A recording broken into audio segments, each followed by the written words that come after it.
Hey everybody, coming at you from my gear room. Today's topic is going to be camp axes. Now, some of these are called forestry axes, some of them are called camp axes, some are called boys axes. But basically, what these four offerings are axes that you would use at camp. Whether you backpack in or take a canoe or sled or a bicycle or whatever. So what we have here, we're going to take a look at these. I'm going to talk about these, and then I'm going to show them to you, and then we're going to take them out in the woods and we're going to use them. And what we have here is Sweden, Spain, America, and Germany. Now, I've chosen these four axes here, and I'm going to kind of look at them, and I'm going to kind of compare them and chop with them. And you might say this is kind of apples to oranges, but these three here are pretty similar. This one is kind of similar, but a little heavier. So let's take a look here. Most full-size axes do the most work, but they're going to be along the lines of not a camping or a backpacking item. And as you can see, the largest one we have here, see, this is most large full-size axes, the handles are 36 inch. And as you can see right here, you can see how much smaller this is than this one. And then you can look at this one, and then on here, and then down in here, you can see there's really a huge difference when you're getting into here into the Swedish Ax. So we're going to look at these things one at a time, and I'm going to give my thoughts on them, and then I'm going to go out and use them. Now, I have never chopped with this one, the German one, or the Swedish one. I've only chopped with these two because this one belongs to my brother and this one belongs to Nick. So I split wood with this one time, but I have not chopped with it. So it's going to be just as interesting for me as it is for y'all. So let's start with the Swedish Ax and a rundown and a few details, and I'm going to talk about it and then the others one at a time, and then we're going to go out to the woods and I'm going to chop some stuff. Alright? Okay. Now, for the sake of this video, when I quote the weight and the length, that's going to be overall weight, all right, and length will be from here to here, okay, because like say this is the Holtzbrook, this is the it's pronounced Akai Forester's Axe. Akai is a mountain range in northern Sweden, and that's what it's named after, Akai, A-K-K-A. Now, this thing comes with a leather mask. When you're talking about a knife or a machete, it's a sheath, but we call them for an axe, it's a mask. And it has, you pull it, it's got like tension on it. You can tie it off, and you just lift it up and pull it off. Now, this head says 1.5 pounds, all right? This is actually the weight I got a few notes here so that I'll get it right. I measured this overall, the whole thing is 2 pounds 3 ounces or 1.8 kilograms. So it's a pretty lightweight axe, perfect for backpacking. I'm getting 23.5 inches overall, which is 60 centimeters. Now, this is a Holtzbrook, forged in Sweden. And this is forged at the famous Holtzbrook forge that's been in operation since 1697, and I think it's near the city of how you pronounce it? I had to write it down. It's the forge is just north of Norrköping. Norrköping, that's the name of the area. But now there was always four well-known Swedish axe makers. There was Granforsbrook, Wetterlings, Hulfators, and Holtzbrook. If I'm thinking right, I think Wetterlings got into some financial problems and it was bought up by Granforsbrook, so they are one now. Hultafors bought Holtzbrook in 1992, and from what I hear, the Holtzbrook is sold in America pretty much, but the Hultafors are an international brand. They're sold all over the world. So, but this thing right here is perfect, like I said, for the 2 pounds 3 ounce or 1.8 kilograms. This is excellent for backpacking. Excellent. I want you to look at this is straight from the factory, that finely polished edge. I can't wait to try this. This is the perfect backpacker's axe. And the shape of this head right here, the closest I could say this head shape comes to would be a carpenter's axe, but I don't know what they technically call it. But anyway, that's the Hudson. That's made in Sweden. All right.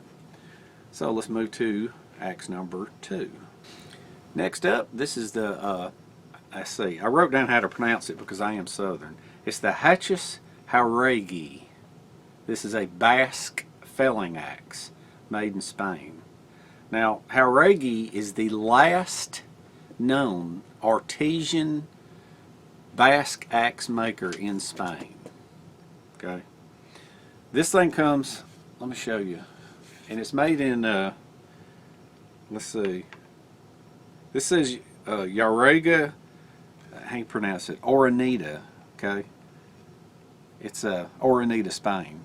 But anyway, this thing is, it's 2 pounds 12 ounces total weight, which is also 1.25 kilograms.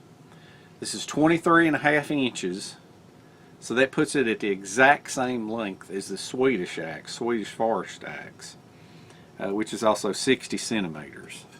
It's got a really nice mask that comes with it. It's got like a adjustable thing on here, like a belt and a belt loop. It comes very extremely highly polished. It's even got on the name of the area in Spain that it's made, and once again that's pronounced Oranita.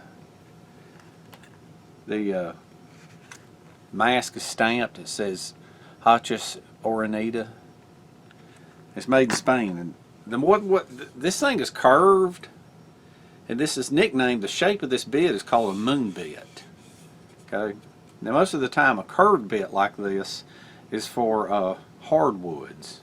If you've got one that's perfectly flat, that's more like for softwoods. So now the unique feature of this thing being a Basque axe is the handle is it's like a conical taper. In other words, there's no wedge in it. Most axes, the head goes on this way, and then you drive a wedge into the split.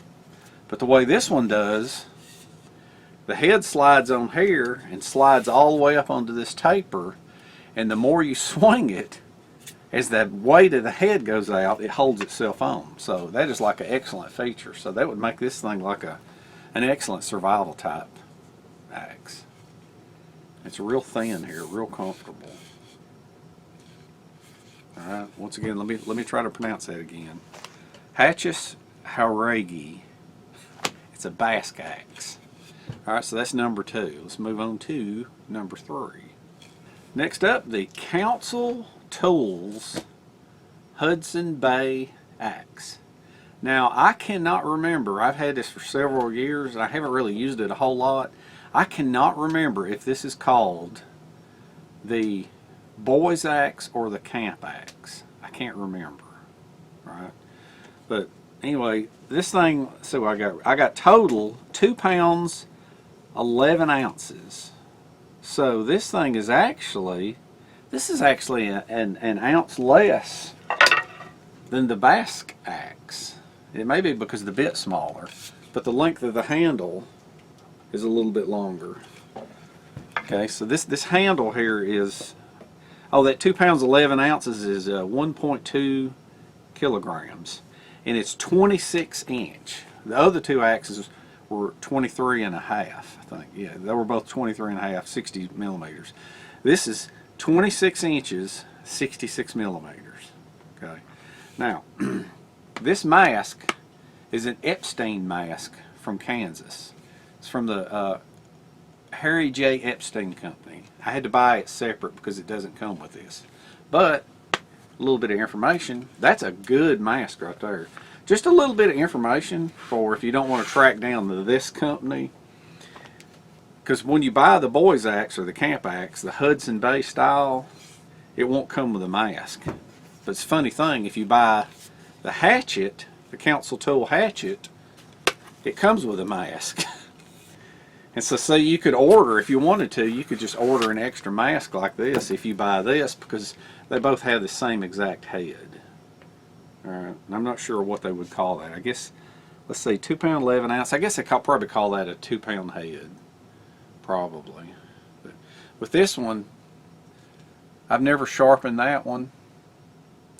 But this one I have honed it. Or I have stropped it. But as far as the factory shape is still there. So, but anyway, a little bit of information on this thing right here. Council tool is from Lake Waccamaw, North Carolina. And it was founded in 1886 by John Pickett Council. That's why it's called Council Tools. And in the 1930s, the Forestry Ax Service approached them about a fire rake, which they started building and created, and that led to the line of forestry tools. But this thing here, like I said, it's made in America, and this style is called a Hudson Bay. And I have not used this that much, but it's made in America, North Carolina, Waccamaw, North Carolina. Alright, so let's move on to the final axe, number 4. Final axe in the lineup is from Germany. This is the Ochsenkopf OX20 Universal Forestry Axe. Alright, now this little jewel here is a lot heavier than the others, and it's 28 inches overall. Okay, so it's 2 inches longer than the council tool. It was 26. At 28 inches, it's a lot longer, but it's still not the standard 36 inch. So I would consider this a camp axe. Now the other three I might be willing. The first two I would definitely backpack in. Maybe the third one, but this one is more along the line of keep it in your canoe, your kayak, your boat, keep it in your sled, your toboggan, keep it on your bicycle, keep it on your four-wheeler. You know what I'm saying? But this is still kind of a, to me, it's still kind of a camp axe because of its size. This is an absolute joke of a mask. This is hideous. It's not even real leather. Mine was cut when it came in, but well, Nick's, it was cut when it came in. But anyway, this, you can't really judge it by this piece of junk right here. But we're going to do something about that because Nick has a good idea for this, because this thing is going to be for kayaking and canoeing pretty much. So, but I don't know. Depending on its performance, we may carry it. But the head, this shape is called the Rhineland pattern, and this steel is a C60 steel, which is like a, I'm not sure what that really is, but it's like a medium carbon steel.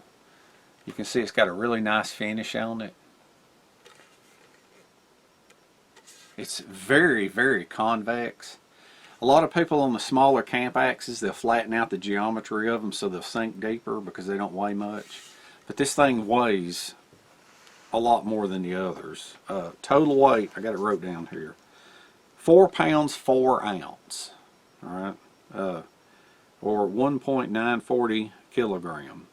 28 inches overall length, or 71.12 centimeters.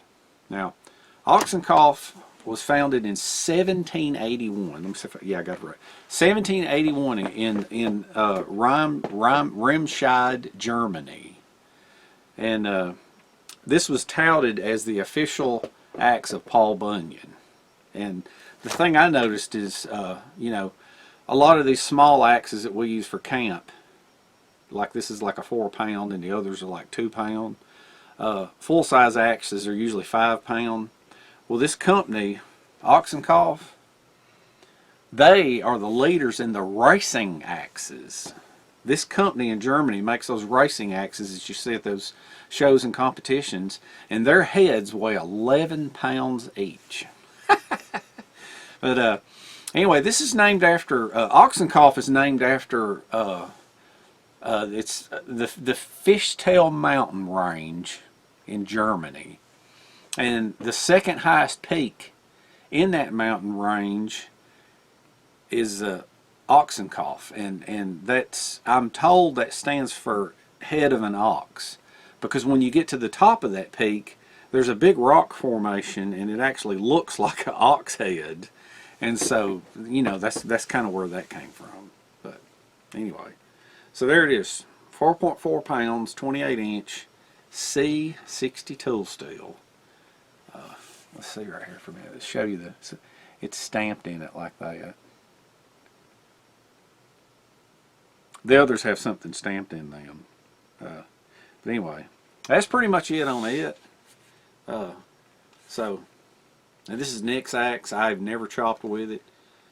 I used it on a previous video to split some wood because I wanted to carry it and kind of see what I thought about the feel of it. Oh, and the thing about this that I've noticed is if you ever break this thing off, at the shape of this, you could cut it off and rework this and move the head on back some more, which I think is pretty cool. But even though this is Nick's axe, it doesn't matter.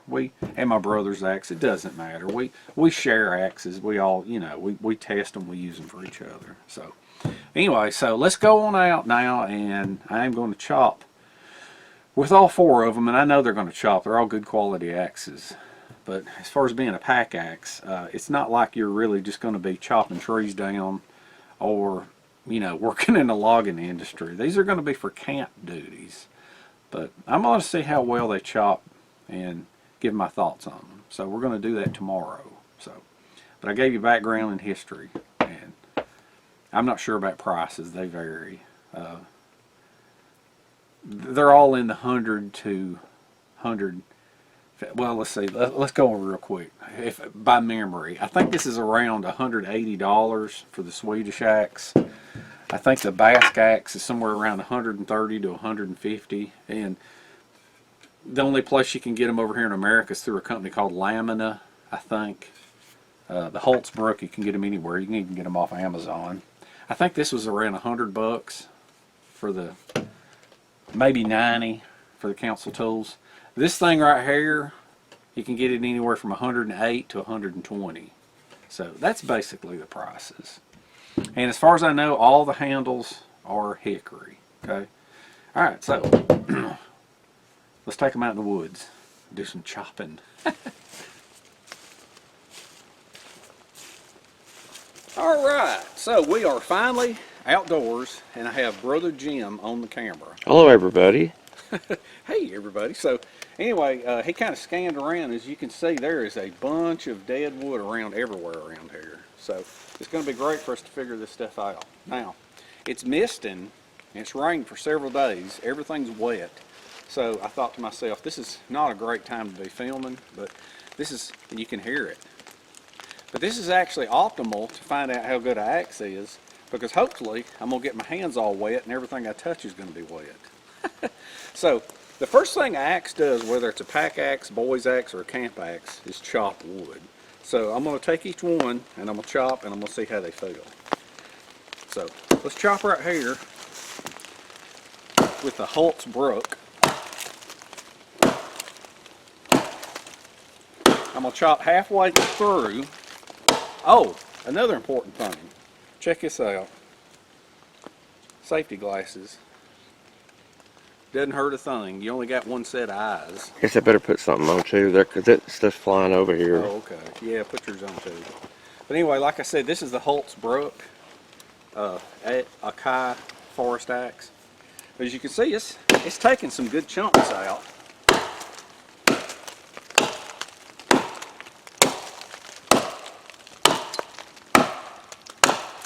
Now that is effortless.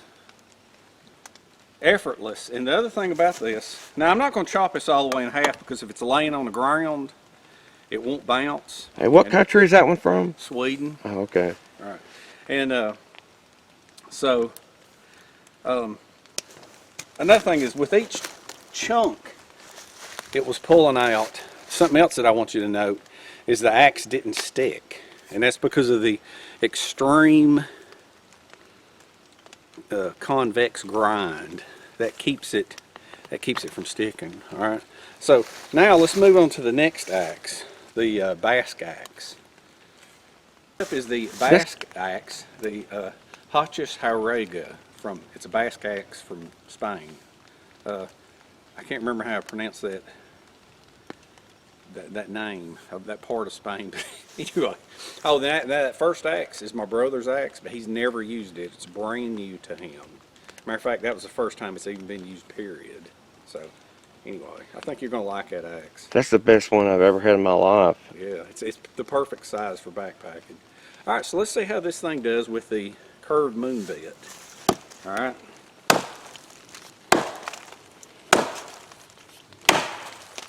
I think that one's cutting better than the first one. Well, I think it's sinking deeper. Uh-huh. Is it heavier? Yeah. No, this is the same weight and the same length as the Swedish Ax, the Holtzbrook. But that thing, yeah, it was pretty effortless. Now, something else that I want to notice too is when you're looking at these chips from an axe, you want to see how smooth they are, and that's indicative of the axe itself. Now, the Holtzbrook, is that clear? Is that clear right there? Okay, let me pull it forward. You can kind of see that the edge is jagged. Now, I want you to look how smooth. Man. Look how smooth the cut is from the Basque. That's incredible. That's something you want to look at. How smooth this is. Is there a particular name for that size axe style? I don't know. It's just medium. There's a bunch of different names. Some people call them. There's names: quarter axe, half axe, 3/4 axe. There's boys axe. There's pack axe. There's a forestry axe. There's even a name called timber cruiser, and that was back years ago when they managed forest land. The timber cruiser was a guy who would go and take samples out of trees from every 5 square acres, and he would carry an axe about this size. Now you're saying, did you say that one is a tomahawk style because of the way it's made? Yeah, it's a conical. It slides on it instead of... Slides on this way, so the more you swing it, the more that head wedges itself out. No chance of it coming off. Oh, that's good. All right, so let's move on to the third axe. See how deep it's. Next up, the Council Tool, made in America, Waccamaw Lake, North Carolina. This is the Hudson Bay, and I don't know if this is a boy's axe or a camp axe, but the shape of it, the pattern of the head is Hudson Bay pattern. All right, so let's see how deep this thing will sink.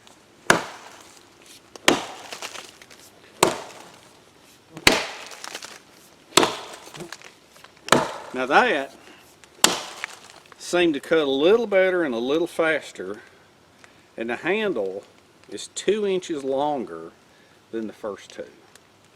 And that thing sunk deep. That thing did really good. Oh, let's see if we can find I wonder if there's a chip from there. I think that might be a chip. Let's look at a couple of them. I should have paid attention. The chips they're not that smooth. Maybe a little smooth. You know, Hudson Bay, I think, is in Canada. I wonder why they would call something made down there that. It's the pattern. Oh, Because the okay. pattern originated in Because like I told you, I've got a Hudson Bay blanket. Yeah. That is incredible. Yeah, that's cool. Yeah, that's indicative of old world equipment. Yeah, it's called an heirloom blanket because you pass it down, and that's exactly what you would do with these axes. Yeah, heirloom axes, pass them down. You don't just throw them away. All right, so let's move on to the German Ochsenkopf. All right, next up we have the biggest of them all, the Ochsenkopf Rhineland pattern axe made in Germany. This thing should sink really deep, but what the other ones excel at, this one won't excel at for the finer task, but the sinking deep part probably should be good. Now normally I would suggest anyone that buys this axe, it's got a very thick handle. If it was me, I'd thin it out, but you know, this is Nick's axe, so he can do with what he wants. So let's see how it sinks.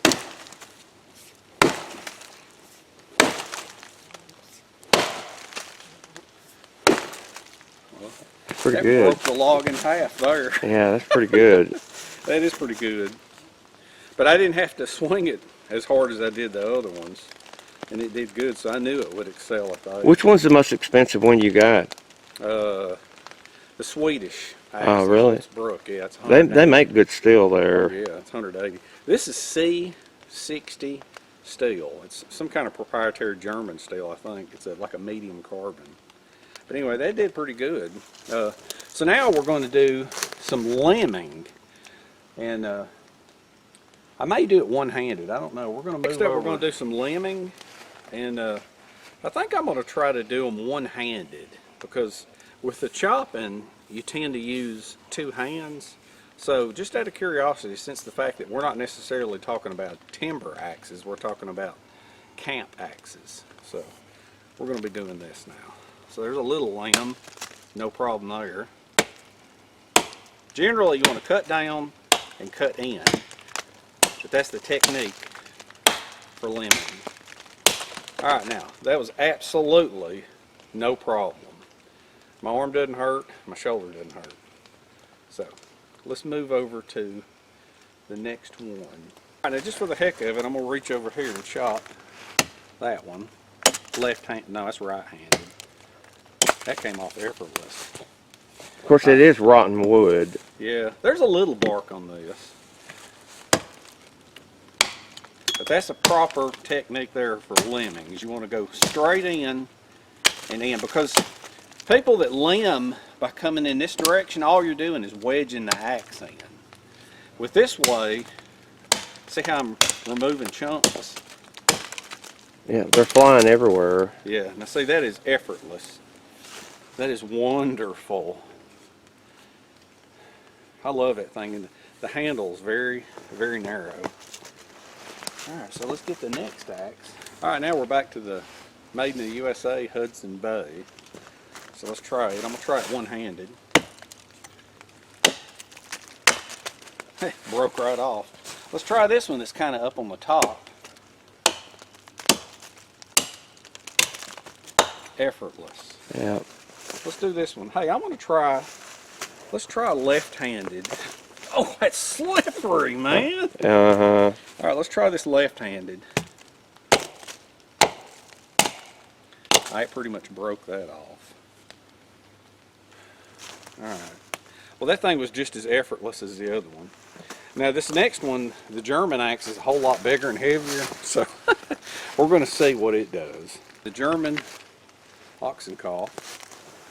You know what makes me realize seeing this? What? Is how horribly dull our hatchets and axes were when we were little kids. Oh yeah. We couldn't cut nothing. It would take all day to cut something. I know it would. All right, well, let's try this one-handed, and this is really not a one-handed. This is the maximum of a one-handed axe.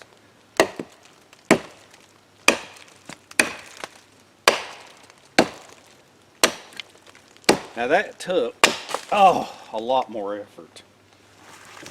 A lot more. I'm going to say this is not good for that one-handed. Isn't that one a little bit maybe heavier than the other ones? Yeah, it is. This is the heaviest out of all of them. Because that's going to make a difference if you're doing it for hours. Yeah, just for the heck of it, let's limb up here with two hands.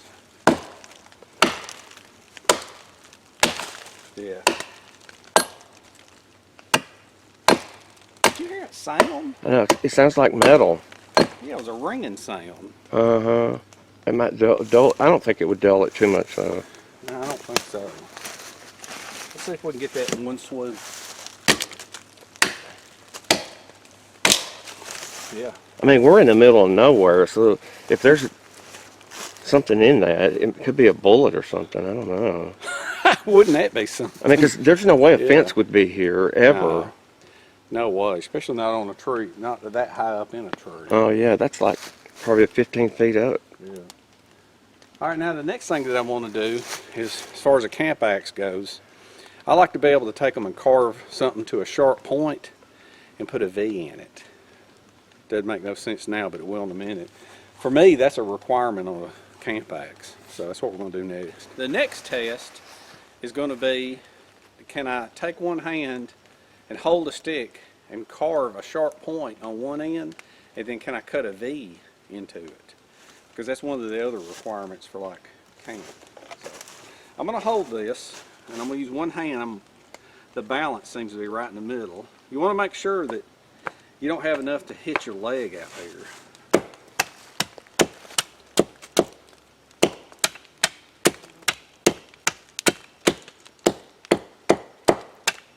Alright, absolutely no problem there. Set sharp point. So now the next thing that you want to do with it is you want to stick it in the ground. You want to be able to cut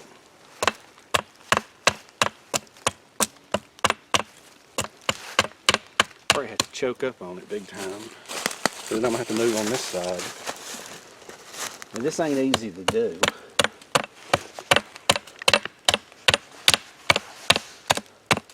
Yeah, It's bouncing. it's flexing, isn't it? Yeah. But this is also indicative of how sharp an axe is. Okay. Now, why are you doing this? Because you have a V now, so for different things. See right there? Oh, okay. You want to be able to do a V like that. And that's better with a saw, but I want to know if you can do it with an axe. A sharp point, and then a kind of a V. That's not the perfect stick because of the way it did, but we're not testing the wood, we're testing the axe. For what And you would use a little bit bigger diameter and one that didn't flex as much if you were really doing it. Yeah, probably would, but I'm just using what's handy. Or you could lean it against something and that would stabilize it, I guess. Yeah, but usually I'll stab them in the ground. Alright, so let's move on to the Basque axe and see how well it does. But it bounces less when an axe is very sharp. Alright, now we're using the Basque axe, and as we're going up, the wood's getting a larger diameter. Hey, how do you spell Basque? B-A-S-Q-U-E. Now that thing, I can feel, my hand needs to be up a little more because that thing's so heavy. That thing is definitely sharp. Alright, so let's try this now. Take both hands, stab it in the ground, and then let's see if we can cut a V in it.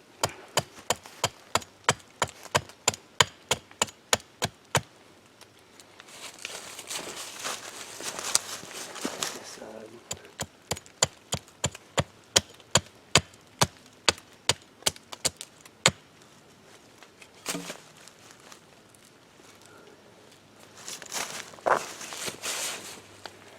A little more on the side.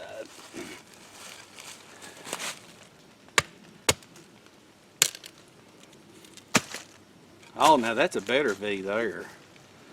It didn't splinter as much. See that right there? Do you strap those together with something when you do that? Well, that's the thing is, if you're concerned, these are camp axes, but if you're concerned with having a survival axe, and say you're out in the summertime and you have no cordage, you're just out there with the axe, what you can do is you can take a piece of wood, carve it, stab it in the ground, cut the V, carve it, stab it in the ground, cut the V, and then you can lay a board across the top like this, a stick, and then build a raised bed with zero cordage. So that's why, to me, this test here is a good test. You know something, just out of curiosity, let's do this. This is probably not a smart thing to do.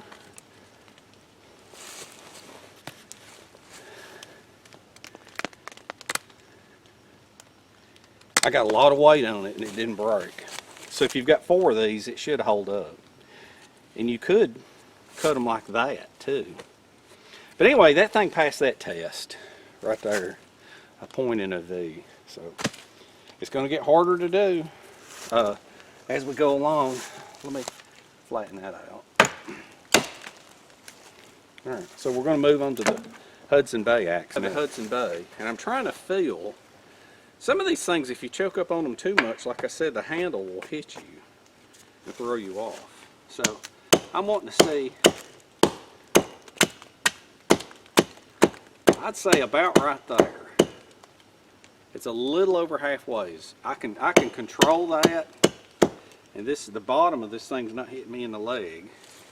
Incidentally, Morse Kohansky's rule for an axe is everybody's torso is different, their arms are different, their legs are different. He says that if you can cup an axe in the palm and put this in your shoulder, see, that's a little bit long. Who is that guy? Morris Kohansky. He's one of the most famous survival experts. Oh, ever. really? Yeah.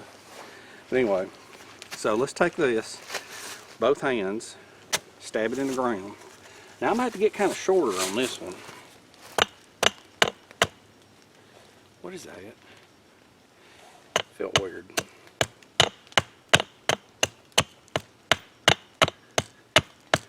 See, it's bouncing. I think the Basque Ax did the best on this so far. You probably can't see good on that side, can you? That's not too bad. You got the idea. Yeah. It's flexing too, though, because the Yeah. diameter's so small. Yeah. That's what's messing you up. It's rebounding. Yeah. I didn't do that one deep enough on that side. I messed that one up totally. Well, they get the idea. Yeah. Yeah, I did a horrible job on that. That thing's all splintered up. You're not showing how to make V's. You're showing how good the axes are. Yeah, I'm showing what it's doing to my hand and Mhm. the balance and how it feels. And that is it capable of doing this one-handed? And Do yeah, you that prefer a is. heavier one or a lighter one? Hard to say. A lighter one, you got to swing it harder, but it's easier to pack in your backpack. A heavier one is much easier to chop with, but unwieldy on things like this. So let's I bet the big one won't do this, but we got to try. So here we are now with the German axe, and I'm having to go all the way up to here, I think, to really. Now let's go up a little more.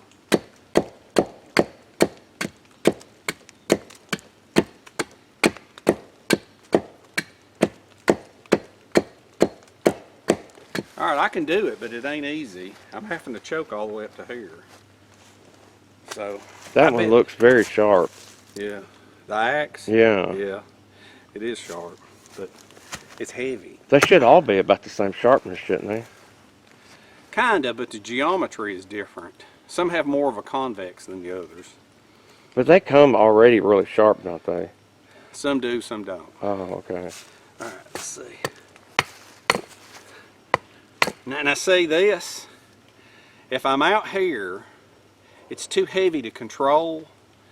And if I'm up here, I can't get as much of a swing. This is horrible. Is there another tool that's better to do those V's with than an axe? Oh yeah, a folding saw. Yeah. Hey, let me just turn this thing so that you can see it. Yeah, rotate it. Yeah. Yeah, this is not good for this. If the wood was thicker in diameter, it probably would be easier. Well, it's still going to bounce. Now see, that thing is so unwieldy, and this is a fail. But it is cutting, though. It is cutting. I mean, we've had axes before you could do that, and it wasn't even actually cutting it. Yeah. I'll go ahead and try to finish this. But see, I done bounced around to where it's loose. It ain't even gonna work now. Yeah. I would say that is a complete fail. I'm not even gonna do that. It's getting very, very dark. I hope I can edit this. There's one more test I'm gonna try to do as fast as I can, and that's the splitting and carving for fire starting. Alright. Final test, we've had to break out the light because it's getting dark. The final test, these pretty much, I've honed a few of them, but I haven't changed the factory geometry. So what I want to say is, if you're going to take your axe and split wood and make shavings off the wood to start a fire, we want to know if it can do that. Now, this is not how you split wood. That is how you remove tendons. And fingers. And fingers. You put the axe on here, I mean, you're a machinist. I mean, do you think your average person can sharpen these things properly? They can if they watch a few videos and read a few books. Right. Alright, so we've split this now. It split pretty good. We want to see now,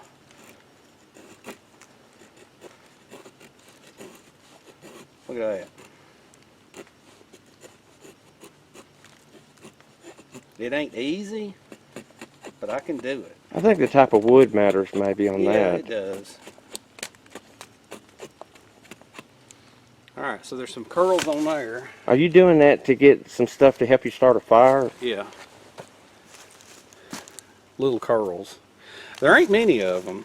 It didn't do great, but it did do it. Let's try this again on this back side. Yeah, I think it is the type of wood that's the problem. Yeah. Alright, I would say if push came to shove, sell them on the ground, I would say the Holtzbrook passes the test. The Basque Ax. So let's see how that does it. Look at that. Thing's in the way. So I'm looking for a natural split to make it easier, to make it from going into 4 pieces. Oh, you're splitting the wood. Oh, Just like okay. that. Now, why are you doing that? So that we can have a sharp edge to make the shavings on. Oh, And okay. in case, like say, the outside of this wood is soaking wet, you want to cut down and get to the inside. Oh, okay. Alright.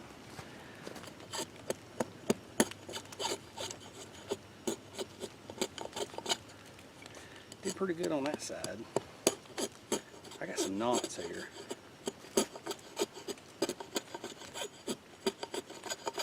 Well, you don't have to do a whole lot of that, do you?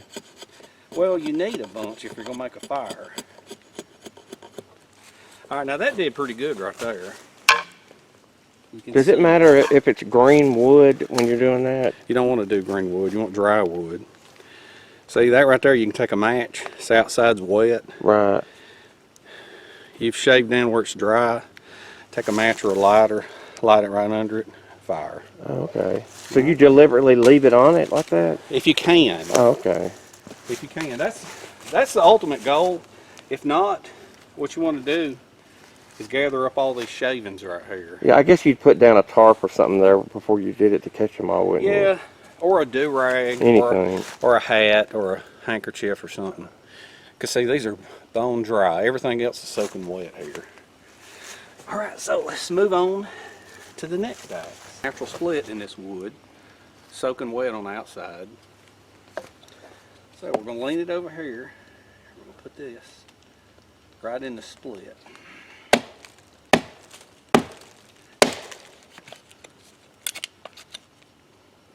Let's move it up a little bit. There we go. All right. Now, see that right there is great. That's another piece of kindling that you can use. That's kindling. Shavings are tender. Oh, okay.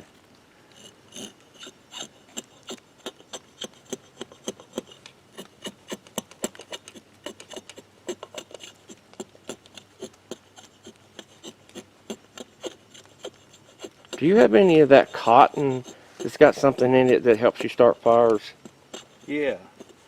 You either cover it in Vaseline or it did okay. Cover it in Vaseline or you cover it in beeswax. Let's turn it upside down and see. So beeswax is real flammable? It sustains the flame. It slows down the flame of the cotton. Oh, okay. I say the wood grain kind of matters because I turned it upside down and it acted like it did a little better. See the outside, how shiny and wet it is? And the inside, it's nice and dry. Now, we have the last one. I saved the largest piece of wood for the largest axe. So, let's see how it splits. May not be fair since this is the bottom of the tree, but we're going to try.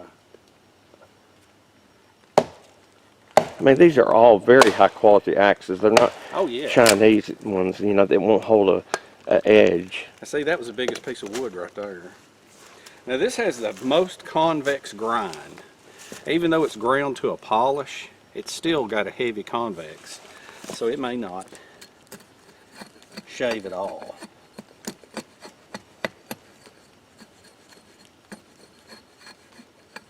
It barely is. Yeah, you would normally do that with a real sharp knife, wouldn't you? Yeah, you would do that with a knife. I had a feeling this was going to happen. Yeah, see, I can't get hardly any shavings off of this. Yeah, that one once again fails. Do you think you put a razor sharp edge on these things? Well, what you do, you could, but it would stick in the wood. Oh. What I would do is put a razor sharp edge maybe down on this edge right here if you wanted to do this. Right. Like on my machetes, I have full length chopping, and then right towards the handle I'll have a razor sharp grind for carving. You could come on this back side, have all this convex, have all this convex, and then right here on this back side put a straight angle. That's a good idea. Yeah, and then because it wouldn't affect the way it cuts or anything. If you're right-handed, then you can trim your shavings right there. So I've seen people shave their face with axes. Oh yeah, they're so sharp. Yeah, but those axes, a lot of times, once you bury them into wood, they won't come out of the wood. Yeah. So anyway. Yeah, I don't think that's a common thing that they keep them that sharp. For me, David's brother. I'm his executive producer and cameraman today. and when I was young, he was my guide and mentor. And he literally saved this video because our weather has been so horrendous here with the rain that I haven't been able to film. And we wound up, it was going to rain and rain and rain and rain. And so when we finally, when it slacked off enough to actually come out here, luckily he brought a wicked flashlight, which is up in the tree. So I thought, you know, the Swedish axe and the Spanish, the Basque axe, were about the same length and same weight.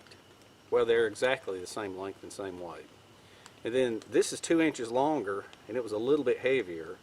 And then the German axe, I just threw it in because I like it. It's a nice axe, it's high quality, and it's not a full-size axe. Initially, I thought there wouldn't be a clear winner. I thought they would all kind of excel one way or another, but I have picked the clear winner, and I have not told my brother. So I'm just going to say, from observing, what would you say is the best axe out of these four? If you were going to go backpacking with an axe. Well, the second one you cut with over there, I thought was the best one. Which one was that? Right here. And that's the one I chose. And did you tell them that one you can't hammer in tent pegs with it because it's got that hatchet type thing? I wouldn't, because the back of this thing is round. Yeah. You know. You probably could do it. It wouldn't be very easy. Yeah, but I mean, when it comes to tent pegs, you know, beat them in with a rock. you know what I mean? If you can find one. Yeah, yeah, if you can find one. Normally, anything you want to beat on it with a rock, or chop you a piece of wood and use it. But anyway, like I said, I didn't think it'd be a clear winner. I thought they'd all be pretty close. But I think this was a clear winner for, you know, and this is the reason I say that this is the camp axe showdown, is because anybody can take full-size axes and sharpen them and chop wood and say, oh, this one works the best. But when it comes to a camp axe, there's a lot of things that you got to do one-handed.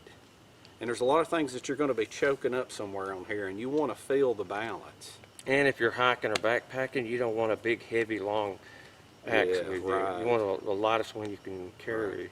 And that's why this one over here, I think, with a little bit more profiling, I think that thing's got too much of a convex. But I think this is perfect for if you're going to be in a canoe or a kayak or a toboggan or a sled or ATV. That's perfect for that. Hey, what kind of wood do they usually make these handles out of? Everyone is hickory. Hickory, that's what I thought. Oxencoff sometimes uses, I think, ash. Is that real flexible? Is that why they use it? Nah, super strong. Oh. Super strong. That's great. But anyway, I think we had fun. I hope y'all had fun. I hate that it got dark. Maybe I won't hate it after editing because I'll see how it looks. Here, let me turn that flashlight off so they can see how dark it actually is right now. Yeah, let's do that. Well, it's not super dark, but I mean, you know, it's getting there. Yeah, it's dark, and we got, like, thankfully, we won't be tripping over stuff. So, anyway, I hope you had fun. Hope you enjoyed it. These are great axes. I recommend any of them, but this is my favorite. So, sorry, Sweden. Everybody loves Swedish axes. They're supposed to be the most popular axes of all, and I love supporting America because it's a made in America tool, but this thing right here is just incredible for what it is and the size that it is. So, anything you want to add? No, except for Sweden is up there between Norway and Finland. Sounds good to me. A lot of people don't even know that. Yeah, it's in the Arctic. All three of them are, the top is in the Arctic Circle up there, Yep. where the sun, you know, was 6 months of light and 6 months of dark. Yep. That's where they need axes for firewood. That's where vampires live. When it's, Is it? yeah, when it's 6 months of no sunlight. Thanks for that tidbit of information. All right. Hope you had fun, and we shall see you in the next one. See, I thought this was a lot brighter than that. It's not very bright.